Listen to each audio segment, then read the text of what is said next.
If I could only find the lost underwater city of Accountless, then I could find the proper way to account for revenue with customers. Hey, CPA, I can help you. Who's there? Right here. A goldfish? Not just any goldfish. I'm a Goldman Sachs fish. I'm really big in the financial waters. So, what's up? The FASB is issuing a new standard on revenue recognition, and I'm kind of floundering. Hey, I resemble that remark. Sorry, no offense, buddy. I heard about that. The FASB went into international waters with that one, didn't they? True, the project began as part of the IFRS Convergence project, but as you probably know, the whole project kind of sunk. Anyway, I heard a legend about 5 steps to recognize revenue from contracts with customers. Ooh, the legend is true. I heard about it from a damselfish I used to date. She told me that the first step is to identify the contract. How's it work? Well, it has to be a real contract that has been approved by both parties. I suppose it wouldn't be a real contract if it was one-sided. Well, what about potential bad debt? Well, you wouldn't consider that in the contract. Great. So what are the other steps? I don't know. I never learned the rest. But I do know who can help you. Really? Who? You'll need to see King Triton in the lost city of Accountless. Would you mind coming along with me? I could use the company. Okay, it might be fun. Let's go. This is a really pretty part of the sea. Just look at all the different types of coral. Red coral, black coral. Look, there's even an OK coral. That's cool. I wonder if there's any treasure inside.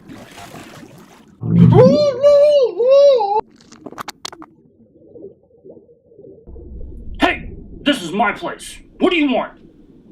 Actually, I'm on my way to the lost city of Accountless to find out about revenue recognition. Hey, are you all by yourself?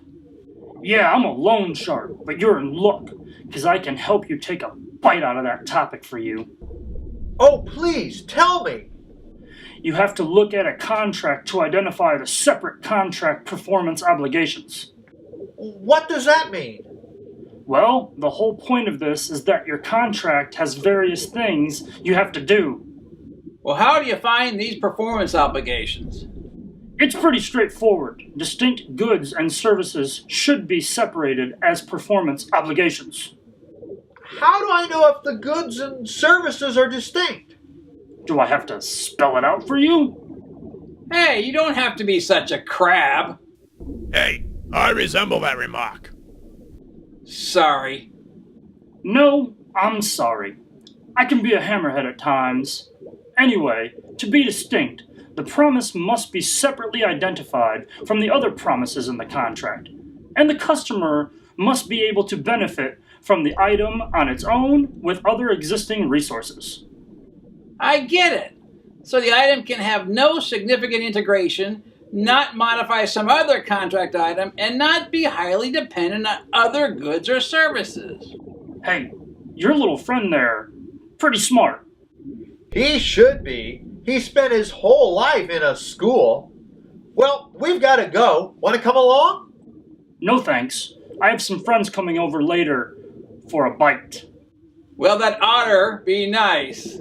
Hey, I resemble that remark. I'm king of the world! Wow. Let's look inside. Don't come in here. Come on out. We won't hurt you.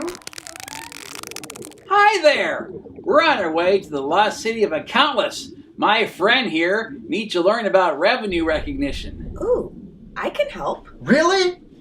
Yeah, I'm always learning something new. I suppose no matter the subject, you always have a leg to stand on. I can't help with all of it, but I do know that you have to determine the transaction price. How difficult could that be? I'm sure there's a price in the contract, right? Sure, but what about any variable consideration? I never thought about that. There could be bonuses, penalties, and such. And then there may be some non-cash consideration. That would be at fair value, I assume. Very good. You'll also need to include any consideration paid to the customer. Paid to the customer? What do you mean? You know, like a coupon, rebate, or something. Oh, I get it. And what about the time value of money? What do you mean? You would need to determine if the payment provision truly represented a financing component or if it was something else. I get it. Are they truly giving the customer credit on purpose? Sorry. Well, thanks for your help. We need to get to King Triton. Want to come along? Thanks, but I have to do laundry. Somehow I got ink on one of my best outfits. I can't imagine how that could have happened.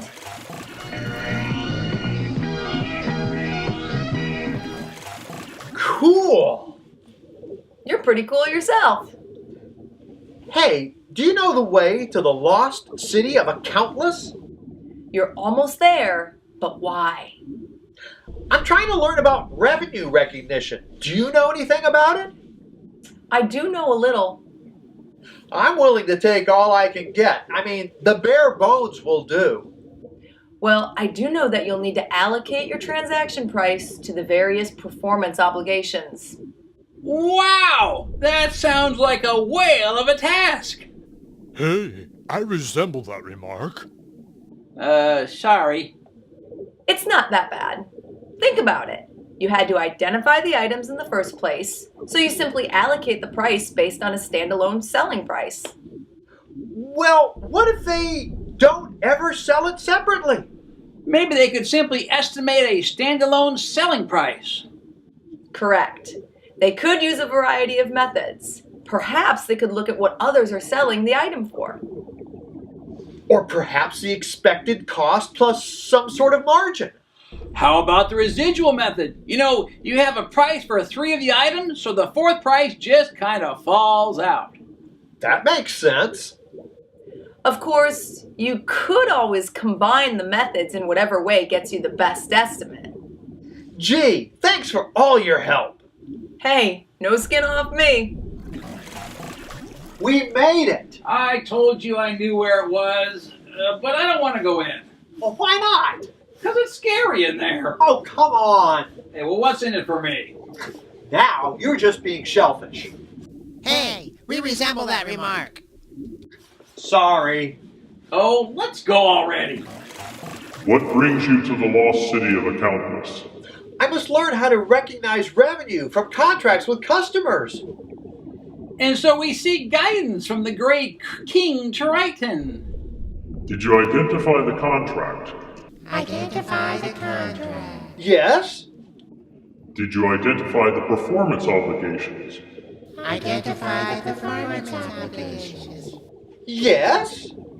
How about determining and allocating the transaction price? Determining and allocating the transaction. Will you clam up? Hey, we resemble that remark. Sorry. I've done all that. Then what do you need me for? He still hasn't recognized any revenue. But he has all the tools he needs. He will simply recognize revenue as the separate performance obligations are satisfied. When will they be satisfied?